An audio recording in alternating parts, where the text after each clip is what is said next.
Hello beautiful people, welcome back to my channel. ఈ రోజు అయితే get ready with me first Sriramanavami. ఈ beautiful half సారీని అయితే నేను వేసేసుకున్నాను. సింపుల్ గా ఇంట్లోనే మేకప్ ఎలా వేసుకోవాలో అయితే మీకు చూపించేస్తాను. ఫస్ట్ వచ్చేసరికి ఏ మేకప్ వేసుకోవాలన్నా స్టార్టింగ్ మనం మాయిశ్చరైజర్ అయితే రాసుకోవాలి. ఈ మాయిశ్చరైజర్ వచ్చేసరికి డాట్స్ డాట్స్ అలా పెట్టేసుకొని రాసుకోండి. ఏది మన స్కిన్ కి రాసుకోవాలన్నా ఇలా డాట్స్ లా పెట్టేసుకొని రాస్తే ఏంటంటే స్కిన్ బాగా అబ్జర్వ్ చేసుకుంటుంది అనమాట, ప్యాచెస్ లా లేకుండా ఉంటుంది. అండ్ నెక్స్ట్ ఫౌండేషన్ అయితే రాసుకుంటున్నాను. మీకు ఏ ఫౌండేషన్ సూట్ అవుతుందో స్కిన్‌కి చూసుకొని ఆ ఫౌండేషన్ అయితే రాసుకోండి. నెక్స్ట్ నేను ఇక్కడ కాంపాక్ట్ పౌడర్ అయితే యూజ్ చేయట్లేదు. దాని బదులు స్పిన్స్ బీబీ పౌడర్ అయితే యూజ్ చేస్తున్నాను. ఈ స్పిన్స్ బీబీ పౌడర్ కూడా బావుంటుంది.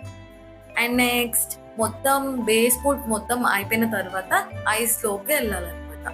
నెక్స్ట్ ఐస్‌కొచ్చేసరికి నేను ఐలైనర్ ఏస్తున్నాననమాట. నేను ఐస్‌కొచ్చేసరికి ఐలైనర్, కాజల్ అండ్ మస్కారా అయితే యూజ్ చేశాను ఇక్కడ. నేను ఐబ్రో పెన్సిల్ యూజ్ చేయను. మీకు వద్దనుకుంటే ఏదైనా స్కిప్ చేసుకోవచ్చు. అండ్ ఇలా ఐస్‌కి అయితే మంచిగా వేసేసుకున్న తర్వాత నెక్స్ట్ పార్ట్ లిప్స్. లిప్స్‌కొచ్చేసరికి బేస్ లిప్ బామ్ ఏసుకోవాలి. అండ్ దాని తర్వాత లిప్‌స్టిక్ ఏసుకోవాలి. అంతే. ఇంకా లిప్ లైనర్ ఇంకా ఇవన్నీ నేనైతే యూజ్ చేయను. అంతే అయిపోయింది. సింపుల్‌గా ఇంట్లోనే నేనైతే రెడీ అయిపోయాను. Happy Sriramanavami to you all.